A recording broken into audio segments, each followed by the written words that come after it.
Hello and welcome back to the Joe and Toby Talk podcast. We are back after a couple of weeks' break.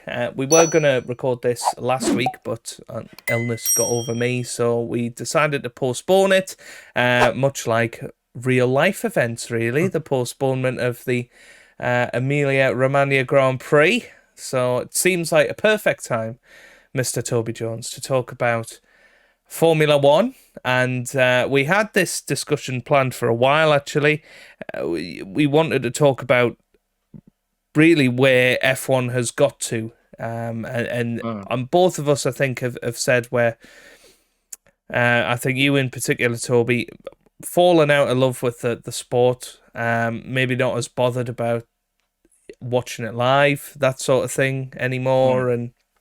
I think you're more on that end than me at this point. But I'll throw it over to you, Toby. What are we discussing today? I think you're right that it's been planned for a while, but actually I think this is the perfect time because, ironically, with this race being cancelled this weekend, and by the way, terrible floods in Italy. Yeah. Not taking away that fact. The cancellation this weekend, I have to say, I didn't really bat an eyelid. Whereas years ago, I'd have been absolutely gutted because, just quickly, I'll take you back to. I can't remember the exact point, to be fair. I can't remember, and I wish I could, the exact time where I sat and watched an F1 race and I thought, right, this is it, and I'm hooked. I remember going around at Uncle's about 2006 or 7. Remember, I was only 5 or 6 at this time, remembering a Ferrari on the screen, but that's about it. But I'm sure it was around about 2009 or 10 I properly got into F1. And very quickly, it was a case of watching qualifying in the race. And then probably from about 2014 onwards, I'd watch all the practices, quali and the race, and even the build that went before it. And that was the position for a long time. And I think over the last couple of years, probably last year onwards, I would guess, because obviously 2020 the races were there was limited amounts to watch and do with the whole pandemic, if any of you remember that, and therefore you'd just watch it for the hell of it because there wasn't much else going on. But since then, I've just got less and less bothered about it. But I think it's been a long-term thing, not particularly, and that's what I'm going to stress. I've made some points, and when we go through our discussion naturally, I actually don't think it's as much about the racing, the product itself. I think it's a lot of it is due to the management decisions made, which again, I can understand why they're being made. At the end of the day, like any sport, F1 is a business, it's a profit-making institution, or at least it intends to, so it's going to maximise that opportunity. But whether that's in the best interest of me as a fan, might be the best interest of other fans, but if that's in the best interest of me, or maybe Joe as a fan as well, I don't think it is. But we'll come on to that. But that's kind of the opening monologue that I've got less interested. I think a lot of it is down to not just Drive to Survive, but I think you can put that in its own category for a lot of events that have taken place after the whole Drive to Survive thing, in the direction the sport's gone in. And that's why I've lost interest. Not particularly because of the racing itself, but I'd say that is linked to it, but it's not the whole story. I think there's lots of different factors to discuss here, and the talk about the sport in general and the direction it's gone in. And I think that there are a lot of factors at play. Obviously, I think COVID has probably had an effect on that as well, in terms of some of the races that have come back, some of the races that haven't come back because of COVID. Maybe that's something to discuss. Before we get into things, I've never watched Drive to Survive. Have you watched Drive to Survive? I watched the first season, yeah. Right, yeah. Okay. And what were your general feelings about that?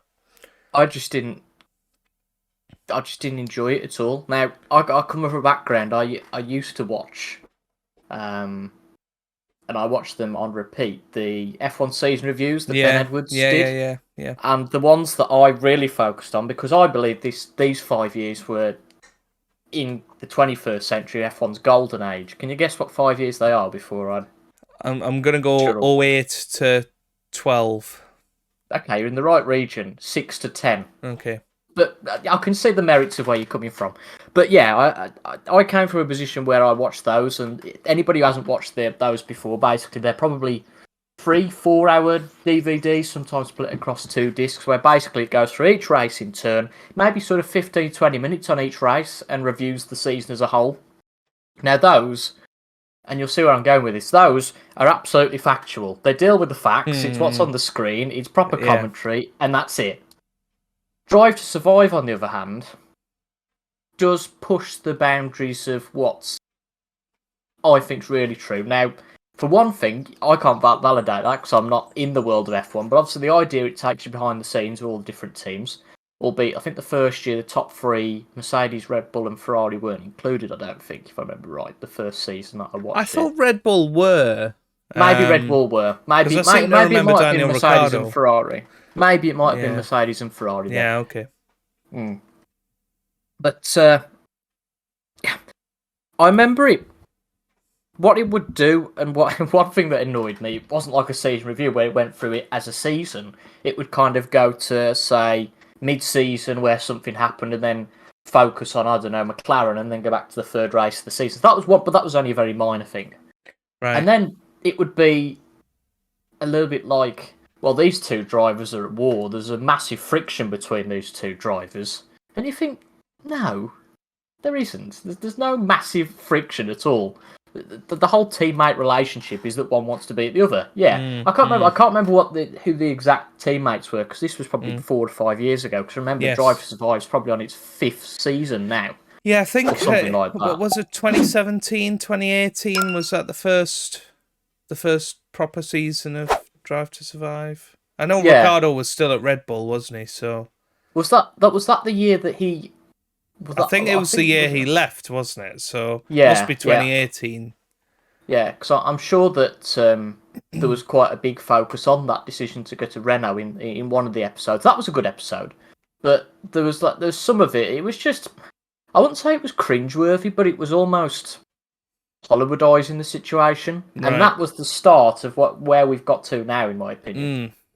But I didn't like it. I thought it was a bit falsified, and that's where I got to with it. I can't remember all of it because it's been such a long time since I watched it, but it was just an immediate turn off for me, and I didn't go back to it since. Okay. Just an interesting thing I wanted to ask you about because, you know, I think I've watched maybe half an episode and that's it. And, you know, it wasn't that it didn't hook me on it. I just never got round to watching it.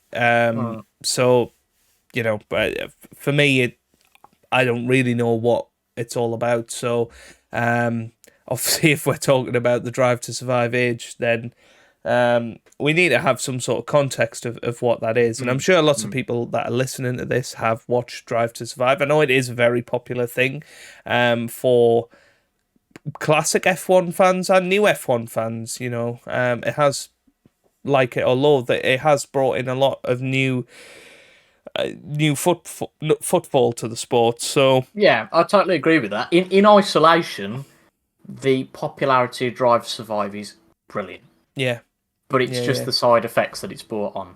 Yeah, and I'm sure you know that will have had an effect on the direction that it wants to go in. I think perhaps though, the biggest moment for F1 was the Liberty Media takeover of Formula One, and you know that happened in around 2016. I don't know the exact dates, but it was around about then when Bernie Ecclestone, you know, was sort of forced out, if you like, of his role that he'd been in for many, many, many years. And, you know, it was quite a widely accepted opinion that Bernie was running the sport into the ground. And, you know, there was lots of TV deals made, you know, famously in the UK.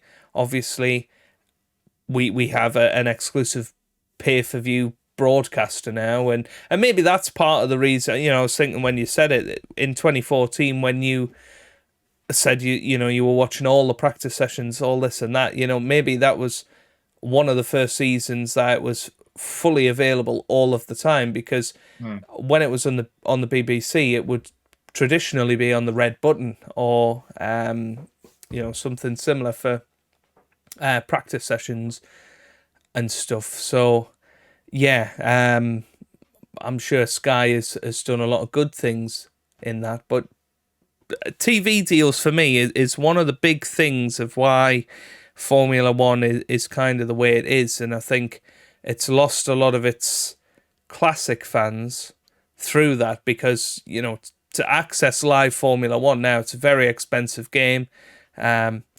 You can pay for the Sky Sports F1 channel, which I think on its own is £20 a month, or you can buy the full Sky Sports package for about £32. So for me, I know which one makes more financial sense, but that is a big amount of money for quite a lot of people that will have been used to watching it on free to air TV since 70s, 80s, all the way up until 2012, really, when I think Sky took it over for the first time. So it was, I think that was a big moment, actually, in people starting to turn off from the sport. Yeah. I can't disagree with that too much, to be fair. Obviously, the TV coverage is an interesting thing, because I think if the racing's good, then the coverage doesn't matter as much. I think the problem with the pay-per-view thing is that you're not going to get people just stumble across F1 because you're not going to, you have to pay for it before you get it. So it's not like you're going to... Perfect example being the snooker, that obviously that's plastered over the BBC for 2.5 weeks while it's on, the World Championship. Really, if you watch the BBC, there's a chance that at some point in that 2.5 weeks, you're going to stumble across it, whether you want to or not. Yeah. You can immediately think, right, that's off. Or you can think, oh, I might watch this. And that's exactly the same what used to happen with the F1. It was on maybe on a Sunday afternoon, perfect time people would watch TV. Instead, ITV just showed James Bond films in that slot now. But it was something you could stumble across, and obviously it's an easy point to make, but you don't have that now with the pay-per-view stuff, which makes perfect sense why they did effectively a documentary series on Netflix, which, whilst that's a paid for service, it's widely accepted that most of the public in this country anyway have access to Netflix. So whilst it's not a free service, I would say that I'd hedge my bets that probably more people watch Netflix in this country now than watch terrestrial BBC. Oh. Well, I'd say definitely.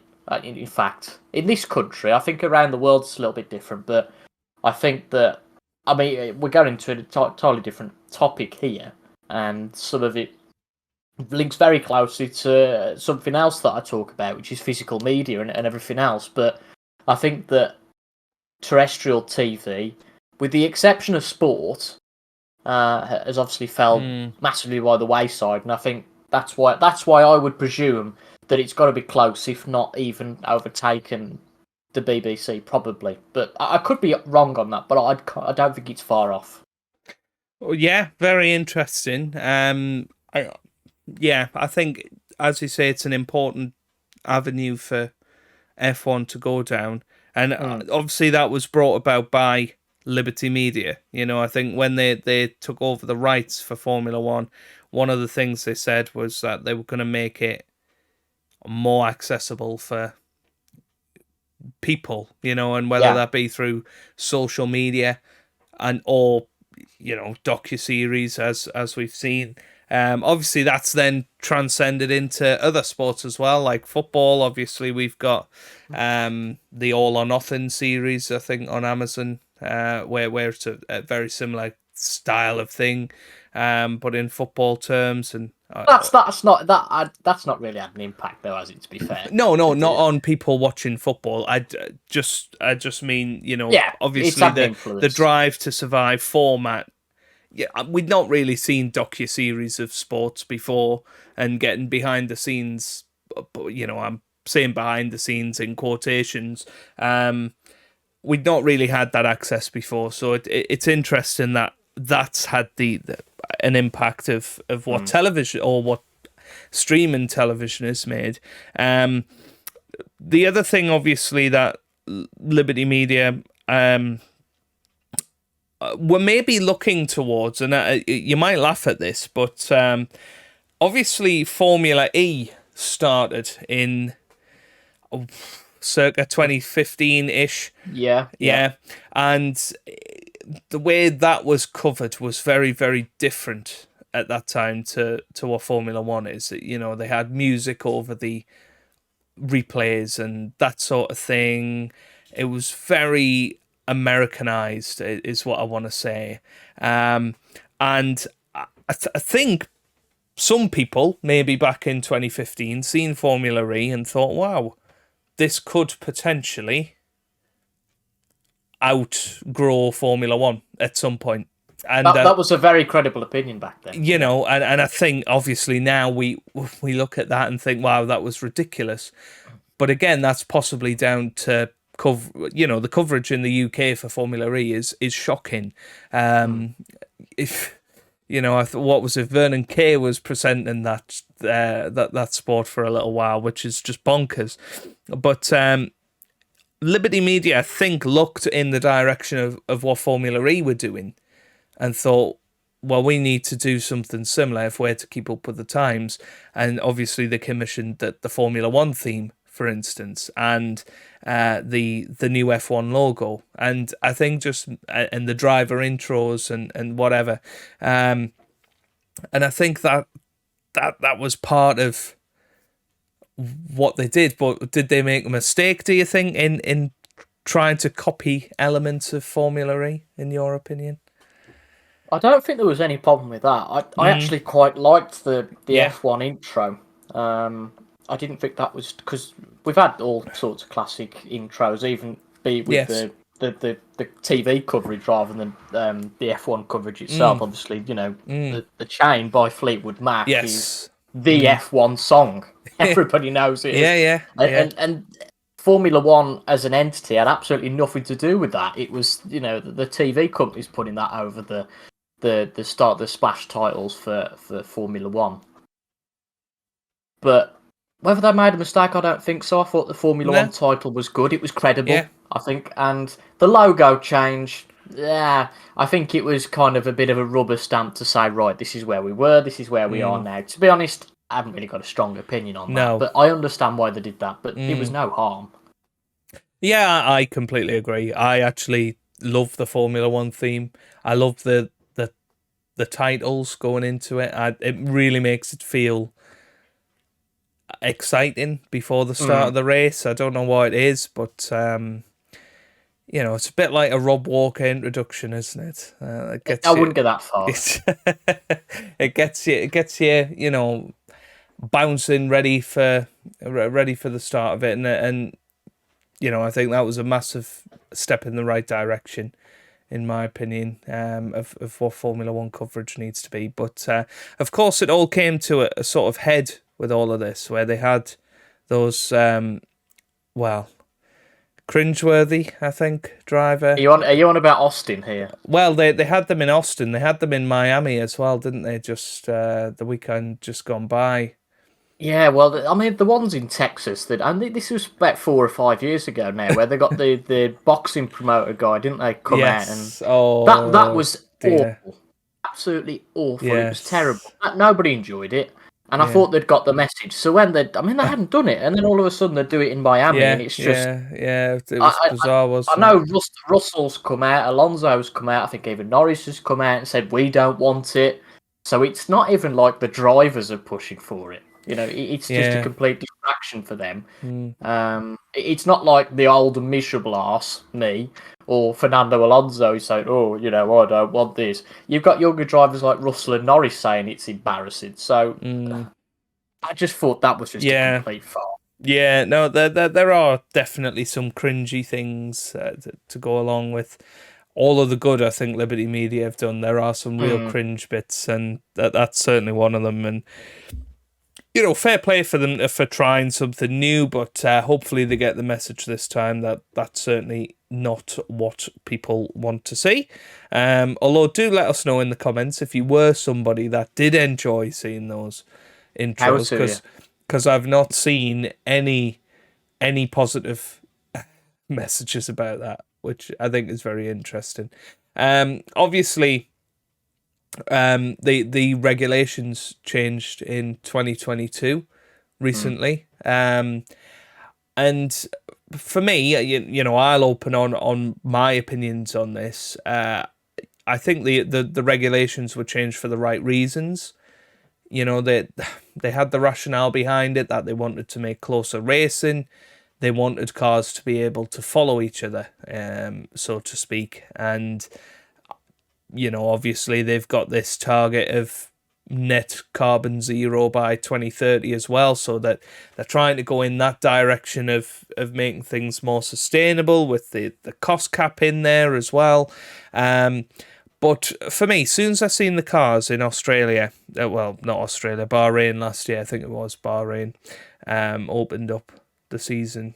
It did, yeah. They looked like boats, and when it comes across like that on the screen, for me, it just takes a little bit of an element of the excitement away. They don't look like fast cars, and that's pretty ridiculous for things that are traveling at over 200 mile an hour at times. They don't look fast. They don't look like they move very nimble. And I think a lot of the drivers really do not like driving the cars. And I know there was parts last year where, they were hitting the front wings and nothing was happening. So, there was no damage to these cars either. And then, therefore, there was not really any, big strategy risks for going for an overtake, that sort of thing. Although, even if they got into an overtaking position, that is. But I don't know what your opinions are on this, Toby, but the way the cars look at the moment, I don't think they are looking their best in terms of excitement of seeing them on track for me.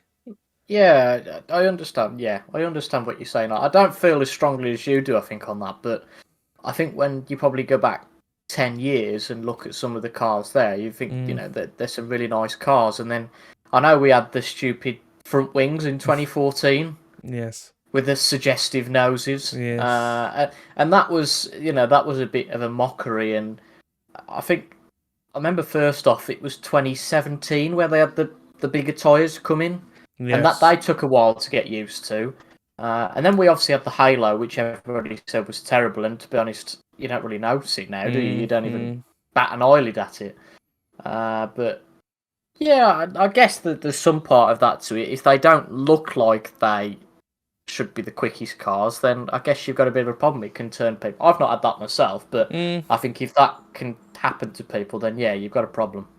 Yeah, because 2014 when the hybrid cars came in, there was a lot of talk about the sound that the F1 cars make, and I assume you've been to a Grand Prix before and after that change. Yeah. So, having been there in person, which one do you prefer? From a spectator standpoint, probably the V6 hybrids, purely from a point that, I mean, I did Spa in 2013, and the sound, it was awesome, but it just drained your ears. So you've got to wear earmuffs all weekend. Yeah. Which I can say the 2 points of merit here, that from a sound and excitement, it's awesome. Those really high pitched engines.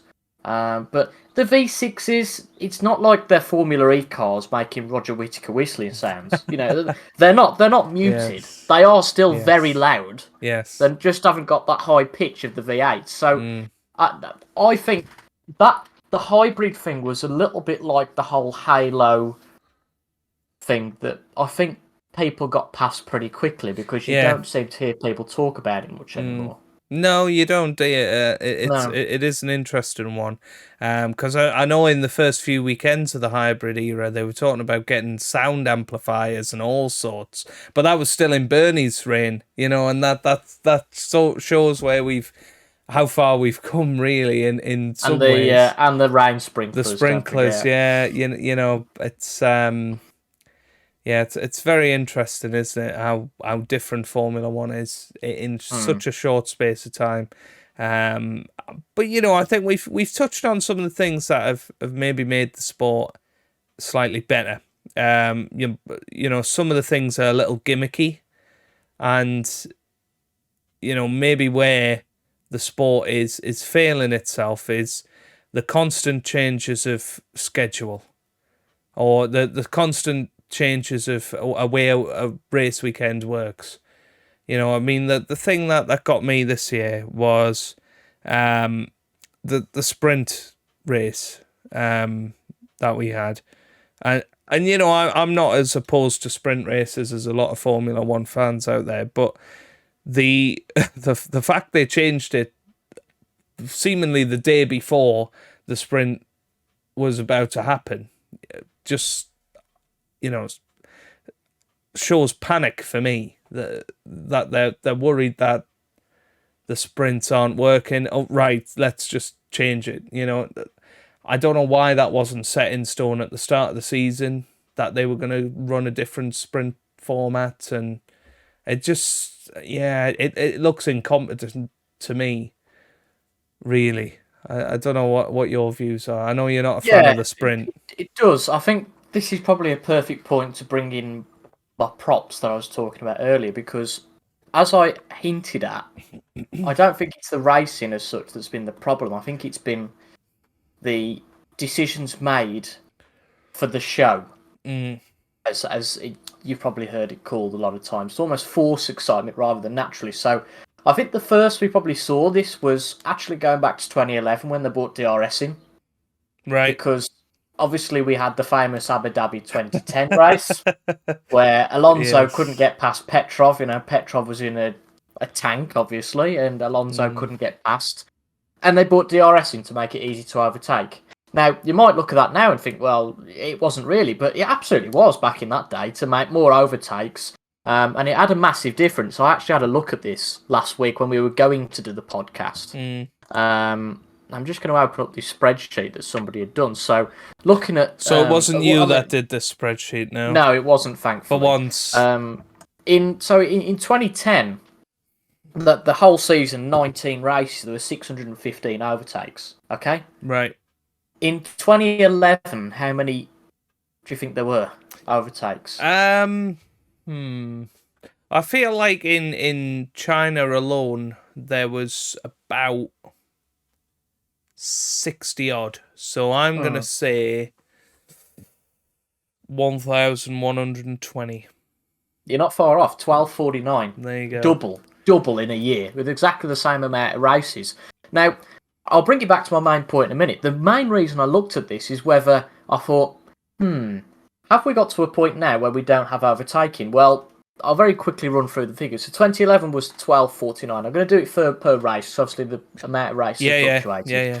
So 2012, 61 overtakes per race. 2013, 54 per race. 2014, 46 per race. 2015, 33. 2016 goes back up again to 52.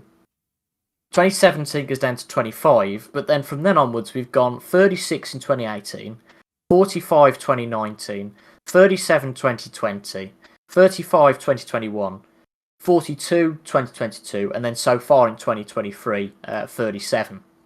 So although it's reduced from 2011 2012, it's not reduced year on year as such from then. I guess you could use the caveat as well. In those seasons, there was 4 more cars on the grid. I don't know what impact that would have had as such, but because they weren't overtaking anybody. no, they were maybe overtaking each other, but that was it. And whether overtaking lapped cars was in there, but I very much doubt it wasn't. Oh dear, poor HRT and Virgin. Yeah. But do you have a per race statistic for 2011, just out of interest? 66 per race. 66, right? Okay. So Yeah. 2011 and 2012 were in the 60s, which I think is very interesting because, again, I think it sort of comes down for me a little bit to the cars in 2010 weren't very quick and nimble. Yeah. They were obviously the first year of no refueling, so they were much longer cars than their 2009 counterparts. And 2011, I don't know. I always think of it as being a little bit more quick and nimble. They're probably not, but I think until 2014, when we had these massively heavy engines coming into the cars, I feel like we had cars that looked quick. Certainly for me, anyway. Yeah. And in qualifying as well, they were allowed to have the DRS open all lap. Yeah, that was great. In 2011, that was, I think that was. I think they Yeah. stopped that by 2012, but that added a whole new element to it and an excitement to it almost. And maybe they need to think about something like that now to try and switch it up a little bit. To be fair, that was seen as completely positive. I think down the line it was criticised because at one point it was too easy to overtake, and now at some races we have 3 separate DRS zones. Yeah. But what's enforced the whole show thing, and looking at some of the great races over the years, over the last few weeks I've read this, which for anybody listening is Jenson Button's autobiography. And, I've got a couple of other props here. Read this years ago, although a bit more of a sad one. This is Fatal Weekend, about Senna's crash at San Marino, but goes up to the years preceding that. And then I've also read, which is kind of a nice overview of Schumacher's F1 career to the end of 2006, Schumacher, The Rise of a Genius. And my point is that these 3 books all highlight brilliant Formula One races. Formula One races that happen naturally. But because I made some notes before this podcast, there's just some I could think of off the top of my head that happened naturally without being forced. So Canada 2011, all right, you've got the weather in there. That's probably my favourite race of all time. Brazil 2012, okay, you got the weather in there as well. Maybe a bit of an interesting one, but Turkey 2010 for being infamous, the 2 Red Bulls, but then the 2 McLarens as well. Bahrain 14. Yes. Canada 14. Yes. Hungary 2014. And then a couple more going back. You're just thinking of the ones that Hamilton lost that year, is that, yeah? Yeah, you got it. Spa 2008. And Imola 2005 with the Alonso and Schumacher battle. And there's so many more, but those were the ones I could think of off the top of my head that came up. And all of those, there were some with weather impacts, but a lot of these just happen naturally, right? There wasn't anything forced that forced them to happen. Like you had, what year was the Baku one? Was that a couple of years ago with the whole Hamilton magic mode on the party mode? That was 21. Yeah, that was 21. So we've had a couple that there've been light safety cars and 3 or 5 lap sprints. I'm not going to say that those are included here. I don't. Obviously, that's not been done for the show as such, and I'm not going to include Abu Dhabi 21 because we don't want to get down that road again. But some of these kind of 3 or 5 lap sprints, I'm not going to. I want to go down that road again. No, thanks. Well, all right, we'll leave it till the after show. But I lost my train of thought. The Baku 21, it was exciting for a couple of laps. We get this thing now where you have a dull bit of the race, and then with 10 laps to go, you get a safety car, and it gets all exciting again. But it shouldn't need that to get all exciting again. Yeah. And I think that there's 3 things that I've put it down to. Not the racing itself, but the format of the racing. So number 1, the sprint races. Yep. Not the sprint races themselves. But if you have a sprint race, it completely takes out, unless there's a change in weather perhaps, takes out any sort of unpredictability going into the main race. Unless somebody is massively differently paced on a much longer run, you know exactly what's going to happen on a Sunday. And whether you have one session for qualifying and a sprint or whether you have two, the results are going to be pretty much the same. Therefore, the order's going to be pretty much the same. And therefore, the order's pretty much going to be the same on Sunday. Which, if you're a betting man, is great. But if you're a fan, I think it just doesn't work. Now, MotoGP just this year have put sprint races in. And for MotoGP, it works perfectly. Because the field is, A, so close. The riders are all complete crackers in that they'll go for any move. So in MotoGP, it just makes, and that's half race distance, so that's only about 20 minutes, and it's over in a flash, and that is awesome. That's really exciting. Albeit there've been some that have been better than others. We've had one where Brad Binder's won from 15th on the grid, coming all the way up to first in Argentina earlier this year, which is fantastic. But we've had most of the sprint races have been really good. It doesn't work in F1. It doesn't, because the cars are so fragile, and you don't want a massive rebuild going into Sunday. Yeah, the drivers aren't going to risk that much. They might do on the first lap, but the way that things are, and the way that the cars follow one another, you can't really overtake. So then you question, let's bring pit stops into it, which is exactly what happens in a race. You bring one pit stop in, one. So by the law of maths, that only makes two strategies. You go from tyre A onto tyre B, or tyre B onto tyre A. And that just makes it really dull, because there's no real variation in strategy. Mm-hmm. And if there is, I would say the one strategy is going to come out fairly well on top of the other, unfortunately. Mm-hmm. And again, we've had this in the past. If you make the tyres less durable, you've got the free tyre compounds, and actually have free tyre compounds that are competitive. We hear it talked about so much that they've bought free tyre compounds, but the one can't be used for the race.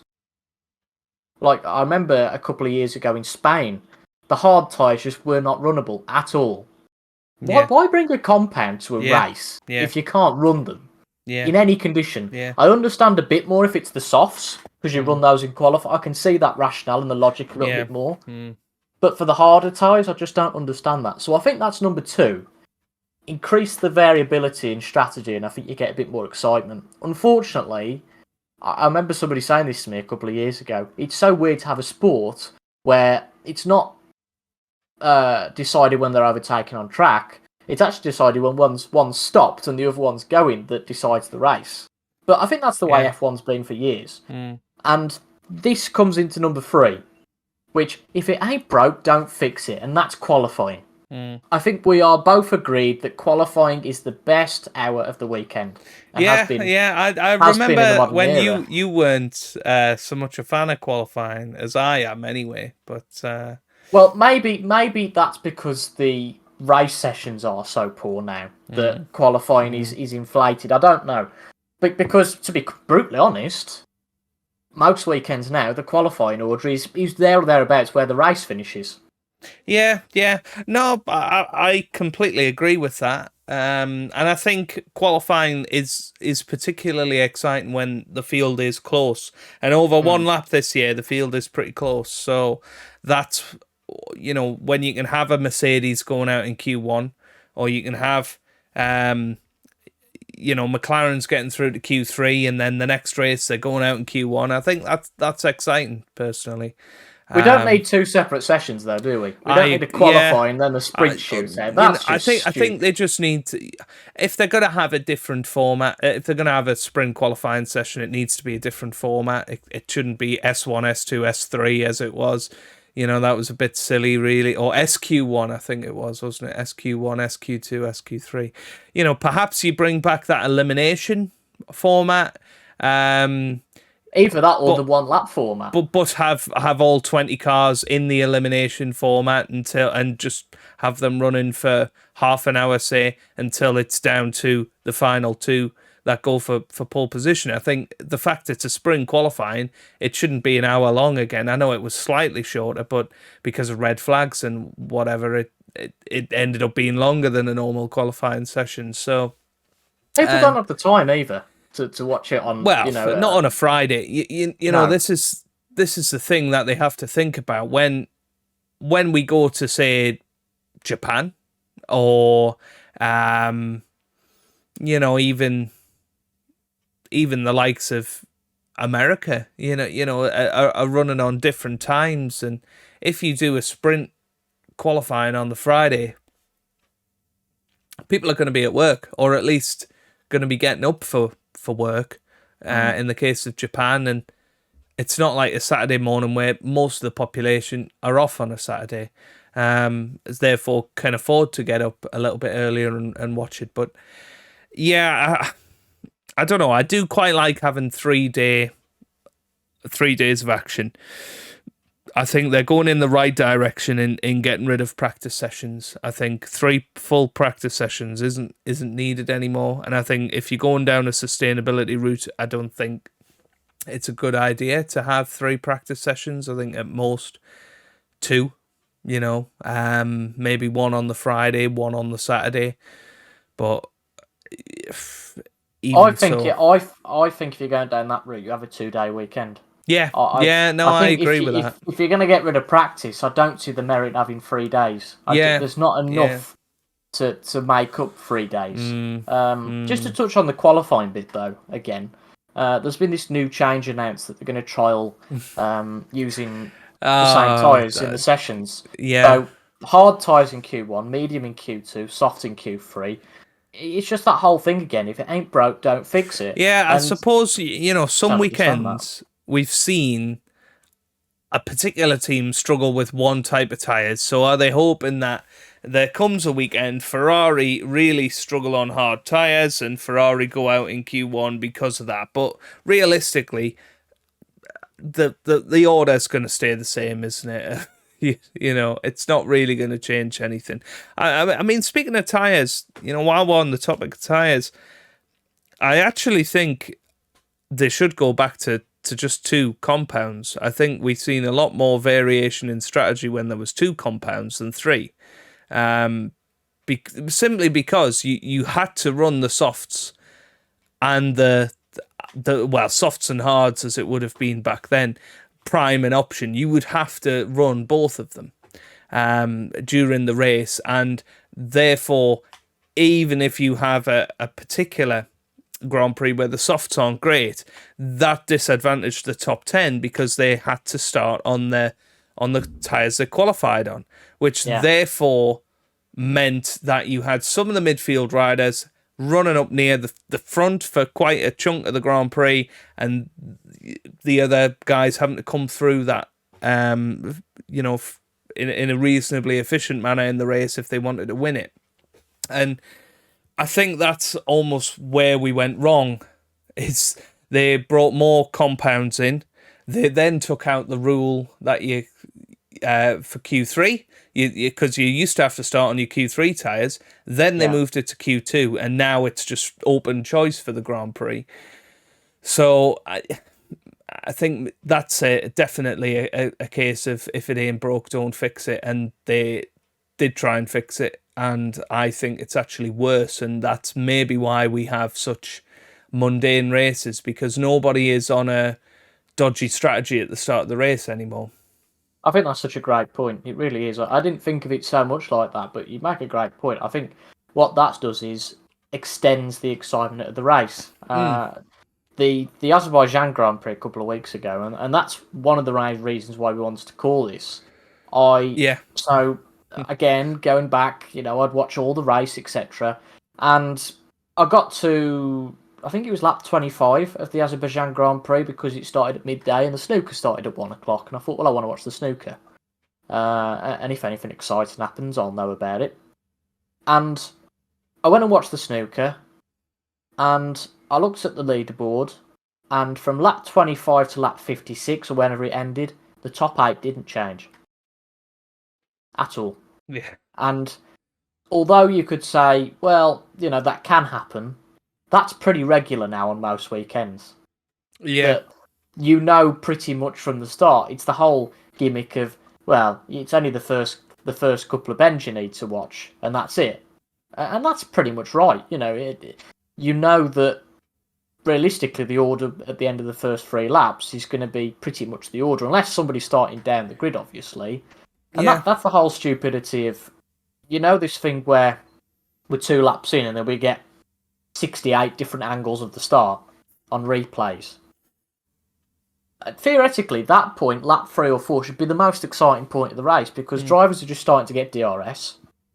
So you're going to see more overtaking. But no, we'll get rid of that and show the start. And angles of the start that don't really matter too much. Now, you can show all that when you have the lull later in the race. But the fact of the matter is, even when you get to lap 3 or 4, there's nothing going on. Yeah. Because you get to like lap 10, and there might be 1 or 2 drivers within that second zone. So although DRS is powerful, you can't get it, so you can't overtake. Yeah, but even with DRS, on a track like Baku, it should be overpowered DRS. It should be, you should see a ridiculous amount of overtakes around there, but we just weren't seeing it. You know, you could see people getting stuck behind drivers for 6, 7, 8, 9 laps, within a second, but couldn't pass at Baku, which has got the longest straight of the year. So it's something's gone wrong somewhere, and I think perhaps it is down to the 2022 regs that people can't overtake on the straight anymore. Yes, they can maybe run closer in the corners, but they don't seem to be able to overtake on the straights unless you're a Red Bull. Which the irony is, obviously Honda were the joke of the sport for 4 or 5 years when they were first, the supplier for McLaren, then Red Bull themselves. They were a complete joke. They were so slow in the straights, they were unreliable, but now it seems that if you have a Honda engine, you're in a really good position to make some overtakes on the straight, but that only really applies to 4 cars on the grid. Yeah. Or Red Bull powertrains, should I say, not Honda. Honda, not Red Bull. Come on. Yes. Although they are switching to Ford powertrains for 2026, which is an interesting choice. But it's so odd, that is, isn't it? That just seems like one of those. You remember? Well, I know you played it after me, but the whole EA Sports F1 Manager game. Yeah. That feels like something would happen in that. Yeah. Where Ferrari go to a Peugeot engine. Yeah, Kind of those stupid absolutely, things. absolutely. It just doesn't sit right that Red Bull would have a Ford engine, but oh well. Yeah, it is what it is, isn't it? Yeah. But it, I think we've hit on a couple of the reasons why perhaps we're both a little disillusioned with the sport. I know you in particular are, and it is down to that racing on race day, and maybe there's an element that we've just seen it all, or seen all we want to see, possibly that I think there's some element of it that the romantics have gone a bit out of it, and I guess it's just getting older and all that sort of thing. I felt we had a golden age of drivers, so you had the classic 2012 where you had a lot of champions on the grid. And you had so many characters: JB, Lewis, Kimi, Fernando, Seb Vettel, even your Rosbergs, Massas, and Schumacher.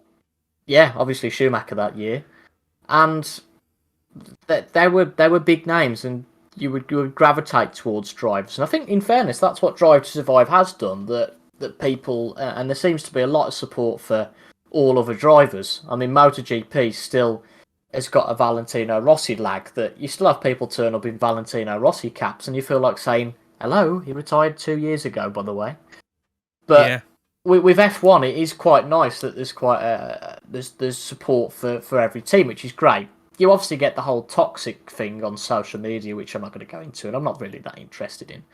But maybe from our point, it's that I know I'm not really that bothered about any of the drivers. I think Fernando is my big support now, and that's purely, I guess, because he's an older He's the guy and he's underdog. had. Yeah, that's it. Yeah. I think that's exactly it. I Yeah. just don't.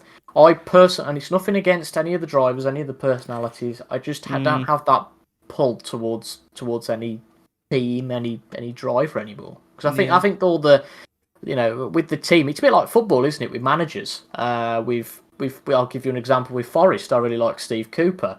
If Steve Cooper were to move on and Dean Smith went to Forest, would I be as invested in Forest? Probably not. I think there's some element of that in it that there used to be some great personalities and now it just seems to have gone a bit almost. I think that's a bit of a shame. And again, it's nothing against those guys that are there, but I do wonder whether that's got something to do with it. I think that's actually, and we discussed this a couple of weeks ago. That's a problem that snooker's going to have, isn't it? Not to sidetrack, by the way. Yeah, no, but that's I a was problem going that to bring that snooker's up going to as have. well. That's a massive problem that snooker's going to have. It's something that maybe cricket has got a little bit. That I probably couldn't name everybody in the test team now, and it feels like I don't know. I feel like I know we're completely sidetracking now, but we tend to do this. Joe Root, Ben Stokes, Jimmy Anderson, Stuart Broad, they're big names. To me, anyway. But some of these newer players, maybe they'll forge their own way. But I just don't know, and I don't know what it is. Maybe it's because I'm not as invested as I was in it. I'm not sure, and I just can't explain what that comes down to. What do you think? Well, I think you're completely on the money, actually. And I think a lot of sports have got it, and I don't really know why this is happening. Obviously, in football, Messi and Ronaldo were your two people. They're going to be gone pretty soon, if not already gone, really. Yeah. Tennis, you had the big three. You've got Federer, Nadal, Djokovic. Federer's gone. Nadal's said he's going next year. Djokovic is 36, so again, he's going to be gone soon. In Formula One, it's quite possible in the next 3 years, the only world champion on the grid could be Max Verstappen, and that is pretty scary considering we had 6 world champions on the grid in 2012, and I think that's maybe testament to Lewis Hamilton's dominance over the last 10 years, but equally people haven't come through the ranks and won multiple Grand Prix other than maybe a Daniel Ricciardo. I'm a bit loath to come back to it, but you know what? I think this is the perfect time to talk about Abu Dhabi 2021. Purely because if Hamilton would have won that championship, I think that would have been it for him. Yeah. And I think that would have segued quite nicely into the new era. A little bit like you had with Schumacher's first retirement in 06. I know that Fernando had won 2 titles before that, but that's why I call those years a really golden era, because you had so many younger drivers battling it out.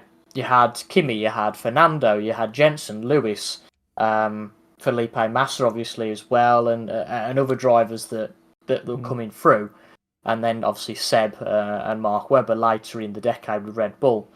Do you think that's got something to do with it? Possibly. In another world, if Lewis would have won an 8th and retired, do you think that would have had any bearing? You know what? I do. It might have. We still would have had the pretty dominant season of Max last year, I reckon.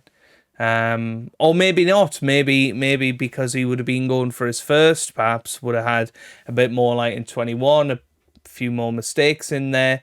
I'm going to very quickly talk about Abu Dhabi 21 because we talked about the show before. And I think that was perhaps the occasion that it was very publicly on display that was for the show. And I think F1 lost a lot of credibility that day. And I think it had been happening for a while.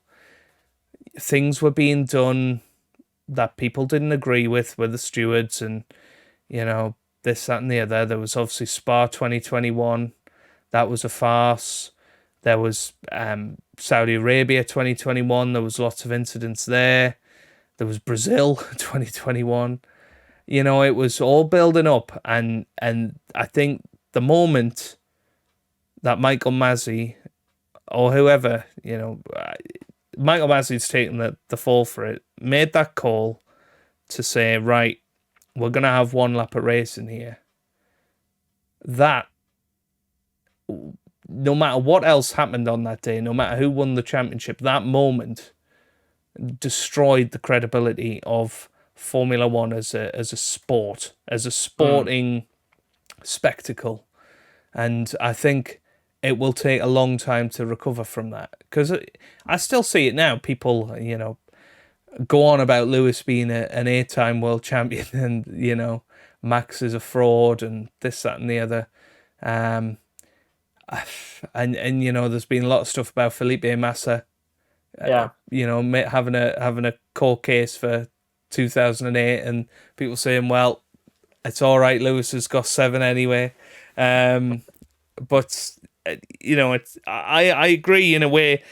I think Lewis would have went after 2021, and his legacy would have been unbelievable, because Mercedes would have dropped off last year. People would have increased his stock. Yeah, people would have said, "Wow, it was Lewis after all. It wasn't the car." But you know, hey, that's not going to happen now, but we're still going to be in that situation where it's probably going to be Max that's the only world champion on the grid come 2026. And maybe that'll be an exciting time, because that's going to be newish regulations then, and maybe, well, with Red Bull going with Ford, you wouldn't imagine Red Bull will hit the ground running that season, because that's usually what happens with new engine manufacturers, and maybe that's when we'll see the real kickstart that you talked about. You know, like 2022 could have been.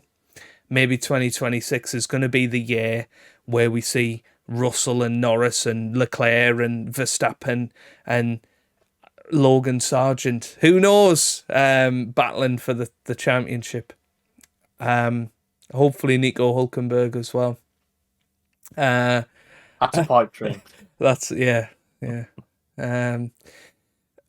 So who knows if that's going to be the true rebirth of the sport, that maybe we were robbed of in 2022, as you say. But I think there's a lot of things that can change, and hopefully will change over the next few years. They're obviously not afraid of trying new things to get it going, and surely one of those things is going to stick and actually make a positive impact, like a DRS, you know, like a 2012 they kept the regulations fairly same, and you know, we had a season where there were 7 or 8 cars that could compete for victory. Hopefully something like that will happen again. Can we talk about one thing we haven't mentioned? The number of races. Yes. That's another biggie, I think, that's going to turn people off. It's frequency of races, I think, not necessarily number of races. I think frequency is the one, and I think it's. Sorry to interrupt you, but I think it's become very apparent this year when we've had 4-week gaps between races, and then all of a sudden double headers and triple headers, and I don't know if F1's on again next weekend. I don't really. It was a triple header. It was a triple header. Okay. Yeah. Okay. So yeah, I mean, we could have been without F1 again for a number of weeks had it been another 2 weeks until the next F1 race, which would have been crazy. We'd had 2 a 4-week and a 3-week break within the first 5-6 races, which would have been ridiculous. Yeah, I think the first 4 weeks that was the China impact, Yeah, wasn't it? yeah. That was meant to be in But the they middle. could have So done something. They could have, they could have moved it, some races around it. it's In just my not opinion. logical. Some of these, I guess some of it's done for weather conditions, but the whole carbon neutral twaddle gets really taken out when you're going from bloody Monaco to Yeah. Canada, back into Europe, then here, then there. And I think the best way you can do it is have a European leg, which they kind of stick to, with Yeah. the Canada It being used to out of be that. much more apparent though what the European leg was. Yeah, yeah. Oh well, yeah. True, true. You'd have the European leg, the Asian leg, and the American leg, which the Yeah. American leg just seems to get longer and longer. I mean, I Mm. don't look forward to Vegas. I really don't. I just Oh, think well, that's just going to be be another a Miami, won't session. it? Really, Yeah, yeah, yeah. And I don't rate Miami, to be honest. I think it's as I said at the start, right? I completely understand the business context for all this because it Mm. makes money. Mm. But the fact that we've lost tracks such as Turkey, Malaysia, and you know what? Even the likes we were on about this a couple of weeks ago. Even like India, I really like the Indian track. Mm. To have Yeah, lost we're tracks both like fans that, of that one. to have lost tracks like that, and have And bloody countries like yeah, that, exactly, you and know. have bloody processions along the Las Vegas Strip just so they can take a photo and go, "Oh, look, there's a Red Bull in front of the whatever hotel." And the casino. Who cares? You've got Monaco for that, and we all accept Monaco because it's always been there. Mm-hmm. But if Monaco was new, I'm sure everybody would have the same irk towards that as well. But we're gonna have is it 4? Got Austin, Miami, Las Vegas.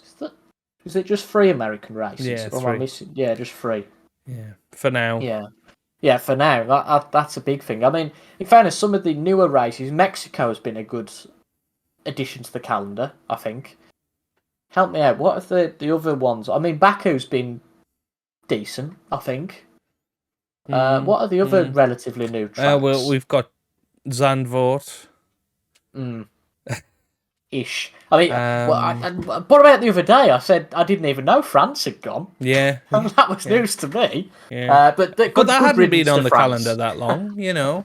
That had only No, been on no. the calendar since 16 or so, hadn't it? So, Yeah, you yeah. know, By the way, it's I'm all right with the French. It's just that France track was yeah, not the best, not the best. yeah.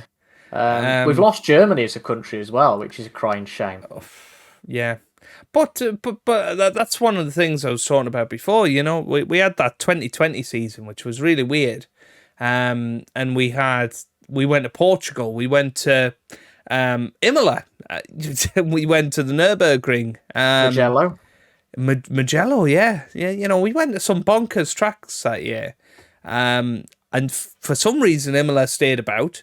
You know, I do love Imola as a track. I've actually walked the track in real life, and you know, it is a track that I have great feelings towards just from the history of it, really, and things that have happened there.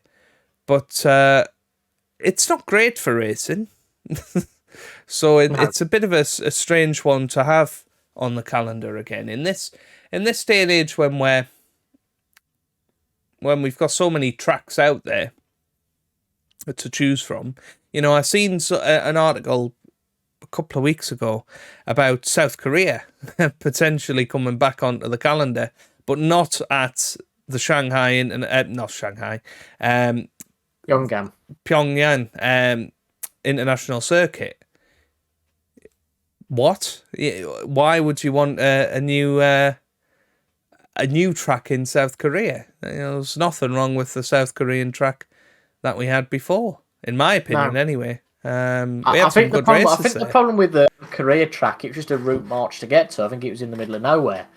But I think the Indian one was pretty much New Delhi. I think it was pretty, it Yeah, was pretty accessible. and the Turkish Grand Prix as well, of course.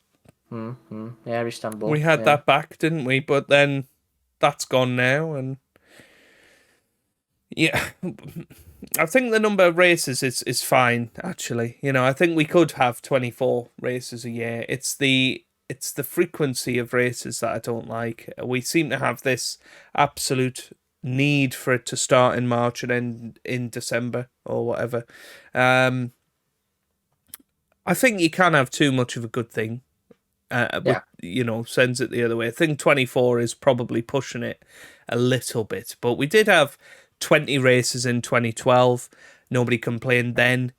I think if you have the quality of races and you have enough enough competition, then you can have as many races as you want and people won't get bored. I genuinely believe that.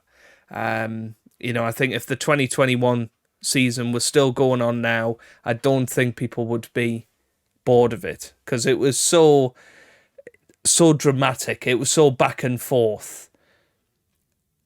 Yeah. I think that's the important thing with it. What we don't want is what happened last year, where Verstappen won it with 5 races to go or whatever, because of the length of season. But Schumacher used to do that back in the early 2000s when there was only 17 races. It still happened then, so it doesn't necessarily stop Yeah, those as I things say, from happening. as I've But said before, I don't think the racing's the problem. mm, I said that at the start. I think you're always going to get these barren runs, and like everything, you're going to have somebody who turns out dominant. mm, That's just competition. It's inevitable, but there's things you can do to reduce that probability, I yeah, think. yeah. So I don't know about what the solution is about the number of races. I think while we've got dominance, less races, but They ain't going to do that. they're not That's going not to going to do that. happen, unfortunately. Yeah. And I think, as you say, if we have the quality of races, then great. But we need to be going to the better circuits. We don't want, the Miami circuit. I'm not bothered about. Let's just, get up the calendar. Let's get up the calendar and shame some of these terrible circuits that we go to. Let's have a look. Um, Yeah, when it's at so the expense of something like Spa or Monza or yeah, Silverstone, when those tracks inevitably get shafted off for another race in America, a Los Angeles street race, mm, mm. I mean, that's when we've got big problems, in my opinion. I, I'm not a big fan of Catalonia, to be quite honest. I don't They think that's have the gone best back to track. the no chicane version of the Yeah. track, so I think that should improve it somewhat. Um, Qatar, that was okay, but that's much better as a It's in bike Lusail, track. isn't it? Yeah. Yeah. Well, Hamilton absolutely dominated that last time, so I'm not entirely sure it was a great race. But No, Alonso true. got a podium though, didn't he? So Yeah, yeah. in that Alpine, Vegas, obviously, and Abu Dhabi's not great either, to be fair. I think it's better Um, since they made the changes. Though I will be honest with that. mm, I think Singapore, when it had the Singapore sling, was better. yeah. I think when they got rid of that, I think it because there were some drivers that went over those curbs and straight into the barriers, and I think that's what we want to see. We want to see more. Crashes, Well, get in. we want to see more mistakes. I think the drivers are pretty bulletproof in terms of reliability. I guess that's the other thing. We haven't discussed this at all. Back in the day, there used to Back in be the day. there used to be 5, 6, 7 engine failures a race. Yeah, yeah, that was almost a bit too much, wasn't it? But Yeah, as you say now, they're so bulletproof. It's I think 2014. I think at the first race, I think 11 cars finished. mm, you mm, know, mm. uh, I think we need. I mean, reliability is bulletproof. I think the mistakes that the drivers make are few and far between now. So it's It's a just very tricky one tough, because isn't it? you can't do things obviously you can't do things at the expense of safety. Knowingly putting the drivers at more danger. Obviously, that's a stupid thing to do. But maybe making some of these circuits more challenging is better. I mean, um, the Abu Dhabi example, that obviously it's a more flowing circuit now, but it's certainly easier for the drivers because you've got rid of effectively two tough corners with the chicane and then the hairpin, because now it's a much easier corner. You're going at a higher speed, it's not as much of a turning angle. Yeah. So you've got that, and you've got the Singapore Sling as an example, the Catalonia chicane, and ultimately the higher And less gravel percentage. traps, and I think that's a massive one that we haven't discussed. The more that the drivers are on full throttle, the less that you're going to see a problem. Mm-hmm. And that's what we're getting more and more of, because the downforce of the cars is so good now. But obviously we started having problems with track limits, and people have said, well, if there was a wall there, they wouldn't go wide, and that's exactly. And I think that's a little bit like the point you're trying to make, that if the incentive isn't there to go wide, then they won't. But I think that's something that's gone off a little bit, because in fairness, the stewards have been, well, I say pretty good. It's circuit dependent. Austria's a pretty good one for track limits. They're pretty stringent there, but there are some circuits where it's a bit questionable. I think now they have a policy of white line is the limit now. Yeah, they do, but it's a bit like VAR, isn't it? Yeah. Yeah. I guess just some circuits it doesn't actually give you an advantage, so no. Whereas somewhere like Austria it would give you a massive advantage, but yeah, I do miss when they went through Ascari at Monza and then just went a whole car length wide at the next corner to get a good run. I do miss that. Those were the days, weren't they? Yeah. So I know we've done a lot of moaning, but I know my manager says at work, if you're going to come with me with a problem, try and come with a solution rather than just moaning. And I think that's exactly what we've done. Now, I don't think I have the solution. So do we just suck it up until the next regulation change? I don't know. I don't know. I think we've come up with some fairly valid points, to be honest, in terms of what F1 could do. They're not going to, because they're not going to listen to us. But I think the tyre compounds is a quick win for me. Is that coming back? I think we've talked about before refueling. I think obviously it's a safety aspect, and that's got to be at the forefront of everyone's mind. But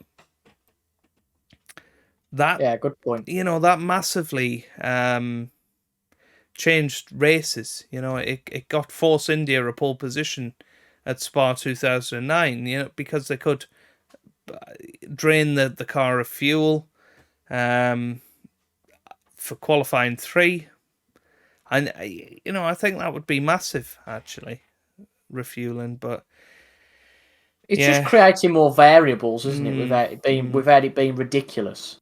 And I think that's what it is, isn't it? It's variables. That's what they need in Formula One. They need more variables, and I think they have tried to do that. They've tried to do that with sprints. They've tried to do that with more tyre compounds and free tyre choice, and they're trying to get the drivers to experiment a bit more. But the problem is there's so much money at stake that then they're going to go with the safest option 9 times out of 10. So I think there needs to be some sort of incentive, maybe even a most overtakes point or something like that. That could be a gimmicky introduction of if you have the most overtakes on a day, then you get an extra 2 points or something like that. A bit like the fastest lap. That's worked. That's definitely worked. Yeah. And I think it's about trying things, bringing back things that have worked in the past, and but not being silly about it, not waiting until the day before a weekend starts to announce these things. I think that's the most frustrating thing for me, is that even this week when they were doing the soft, medium, hard qualifying tyres, they announced it on the Wednesday, I think, before. And then cancel the race an hour later. So, what are they doing? Just announce it. Announce now what's going to happen in Hungary. If you're going to trial something in Hungary, announce it now. Yeah. You don't need to wait until that weekend, because that just confuses people, and people think, oh, you're just desperate, you know. Yeah, absolutely. But we'll still both be watching. Ish. Yeah, I will say the caveat. I will definitely watch if there's nothing else to watch. If there's But nothing more if interesting. if I get a better offer, I'm not really interested about missing it now. There was like I say, there was a time where my weekends were booked out. If the F1 was on, that's it. I'm not Yeah. accepting it. I mean, not that I get many other invitations, but even if I did, Yeah. you know, even if there was another sport, like if there was the football on at the same time, I think, well, I'm not going to watch that. Maybe I'd think differently now, Yeah. possibly, because I think I'd always watch the start of a Grand Prix, and then Yes. there was a That's the little bit best of me bit. the other week when I did that with Baku that was twitching a bit, almost. Oh, shall I have a look on my iPad at the scoreboard? And after a bit, I just not really bothered. And I know you'd have messaged me saying, "Oh, well, probably as a joke to say Max has retired," and I'd run in the other room and nothing's happened. But even so, I feel like if something happens, and I'm very much like Latifi's this with, won. yeah, well, he's not even in it anymore, so try again. Yeah. But it's a bit like and I'm not going to sidetrack too much, but like with the news, if there's something you need to know, you'll Yes. know it. Anything Yes. else is just a complete non-event, I think, and that's exactly the same with F1. I think that if something exciting's happening, you will know about it. Somebody will contact you to tell you about it, but if not, then okay, and there's no point wasting an hour of my life watching cars go around on a circuit while doing nothing, and I could be doing something else. Absolutely, absolutely. But if anybody in the comments wants to, tell us their thoughts about Formula One and what your ideas are to spice it up a little bit, we'd really appreciate that, and we will give you a little shout out next time as well. I don't know if you've got anything else to add to that. I think we've had I think we've a pretty good much discussion. explored. Yeah, I think we've pretty much explored all I can think of for now. Yeah, and there is more to talk about. There's the video game world as well, which I know we were both very into a long time ago, and I don't know whether our interest of Formula One has sort of gone the same way as the video game industry, because I think it got very esports focused with that one, but that's a discussion for another day anyway. But before we go, Toby, I do want to give a shout out to people that commented on our last video. So we had, I'm going to read out his name. I have no idea if this is right, but I am not in meaty territory. No idea. It's not one of those. It's not one of those joke names like Ben Dover. I don't think so. I am not in with double N Mead territory. I don't know. No idea. But anyway, he said, cheers, guys. Great podcast. So this was, of course, our big roundup of the 2022-23 snooker season. Thank you for all the support on that, by the way. We really enjoyed recording that, and it's nice to see lots of you enjoyed listening to it as well. He said he thinks he gets what we were saying about needing the likes of Selby and McGill in the game because they're so unpopular to fans, but it's been an interesting season for snooker. So again, we were talking about the characters in snooker. He said, what scared me the most is that Milkins, Carter, Day, and even Gary Wilson have all won tournaments, and they're certainly not young and upcoming stars. So where are those stars? Lazowski, yes, but he's not nasty enough to win a title. Too nice of a guy. O'Connor and Pang had good seasons. Hopefully they can continue strong. He said Jack Jones was building up to this since the French Open. Not the French Open, Welsh Open last year. French Open snooker. And he looked good then. Got the semis in Gibraltar. And it was talked about his surprise that he didn't make the Crucible last year. He's got a tip for us. He says Vafai, he thinks, will dominate the game going forward, which I thought was an interesting prediction. I'm not sure many people would have that opinion. Obviously, Jordan Brown, Fan Zhengzhi beginning to get results, so not becoming one-hit wonders. And you know, there are some shining lights in snooker. So thank you very much for your comment there. Lots of interesting points, and I think the biggest one there for me, Toby, was the Vafai dominating snooker. I think that's the sort of comment you pin, and when he drops off the tour in 2 years, we'll come back to that. But thank you very much for that one. We had one from user Sue. Nice chat, guys. There you go. We had the guy who did something. Luca is snooker. Just 3 words. Luca is snooker. And Wayne Holmes said, "The one-trick pony is snooker, ? Bang your head on a table and wake up." And then, hey, it's not done yet, Toby. You clearly didn't hear snooker legend Stephen Hendry say he plays the game how it's supposed to be played. He also showcased great safety shots in every match. Now, Wayne Holmes came back and he said, Hendry says that about Ronnie and Judd as well. Luca has won F all in comparison to them. Luca is snooker is the dumbest comment I read on YouTube. Like I said, he's a one-hit wonder. So we had quite the argument there in the chat, and you'll be surprised, Toby, that wasn't even the most heated comment in our comments section. And I don't know if you did much reading of our comment section last time. Not a whole lot. Not a whole lot, but we had a very vocal Judd Trump fan. Oh. And obviously we discussed about Judd, perhaps since winning the World Championships, going a little downhill.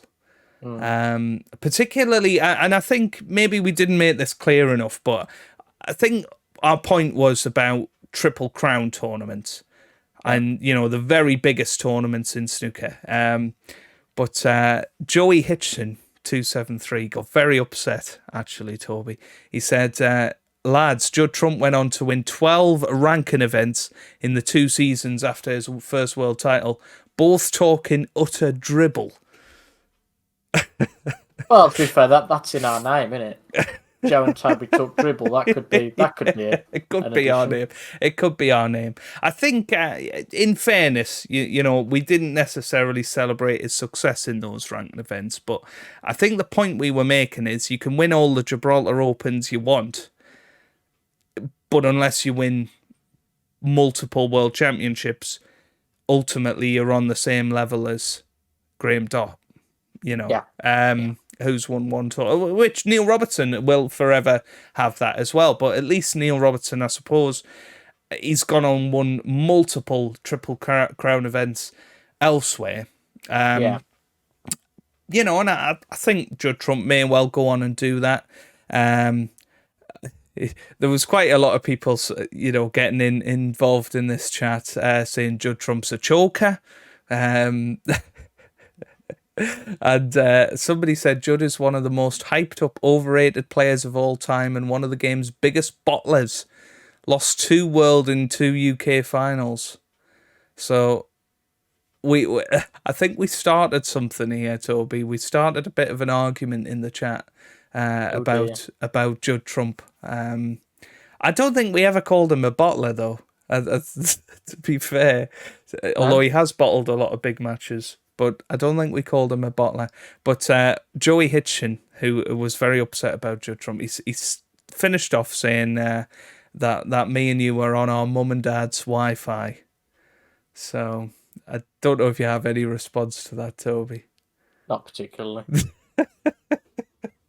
Yes, so, you know, me and Toby have always been very transparent about YouTube, haven't we? I think that's something that we can pride ourselves on, and it's the good and bad.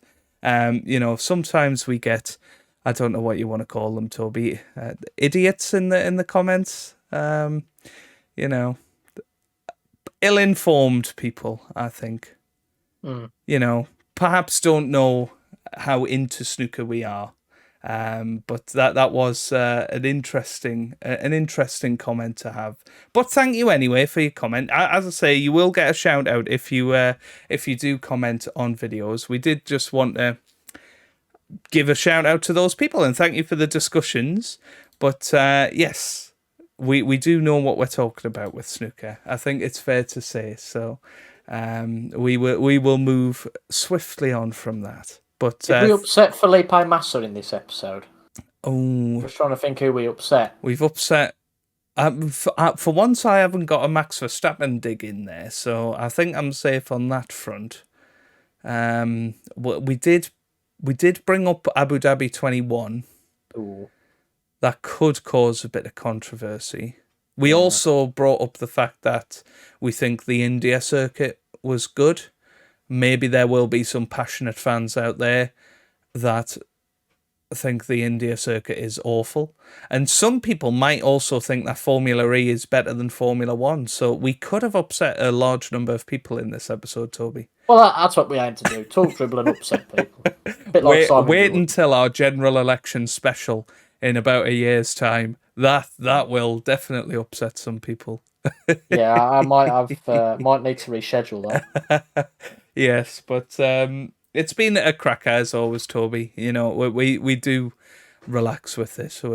We're too old and have been doing this too long to let anything get to us. Ain't that right, Toby? So yeah, this chat was a good chat. I enjoy stuff. It just as you say, it's quite relaxed. You know, yeah. We speak like, or would do anyway, just formalises it, which is quite nice, and you guys watch as well, so it's a great privilege. Yeah, it's been crazy actually, considering how dormant this channel was for the support since we've come back to this. It's been really good, so do keep that coming. Do get involved down in the comment section and let us know if there's any other topics you want us to discuss. You know, we've discussed snooker, we've discussed Formula One. We haven't even mentioned the football today, Toby. But you're a bit of a happy chap here, aren't you? Yeah, Forrest are stopping up. Yes. I'm chuffed about that. Yeah. Not so much that Forrest stopping up has led to another team winning the league, but oh well. Yeah. It was going to happen anyway, wasn't it? Well, it was just written in the stars. I mean, the Toon Army looks set to qualify for the Champions League as well, which is amazing, really. If you just cannot make it up, really. The year and a half that they've had, looks like they're going to finish third in the league now, and that's amazing, really. And with the new format of the Champions League starting next year, they could do some damage in that as well, I think. Interesting, yeah. Yeah. But that's all for the future. Was there any more props that you wanted to show us, Toby? I know you had a few props prepared. No, it was just those three. It was just those three props. Yeah. I'm just looking in your background and I'm thinking, is there any more Formula One props there? But there's a Donald Duck model car, but I don't really think that's got much to do with one. Yeah. I'm not even sure that's on the screen for us, Toby. So you've just given yourself away, I'm afraid. No, well. Never mind. But thank you very much for joining me again. We will be back in a number of days, weeks, months time to discuss something else and upset a few more people. But thank you very much for listening. Leave a like if you did enjoy. Get involved down in the comment section. And of course, subscribe so that you never miss a Joe and Toby Talk episode. And why would you want to do that? Hopefully everyone's having a good day out there. We'll see you next time. Goodbye.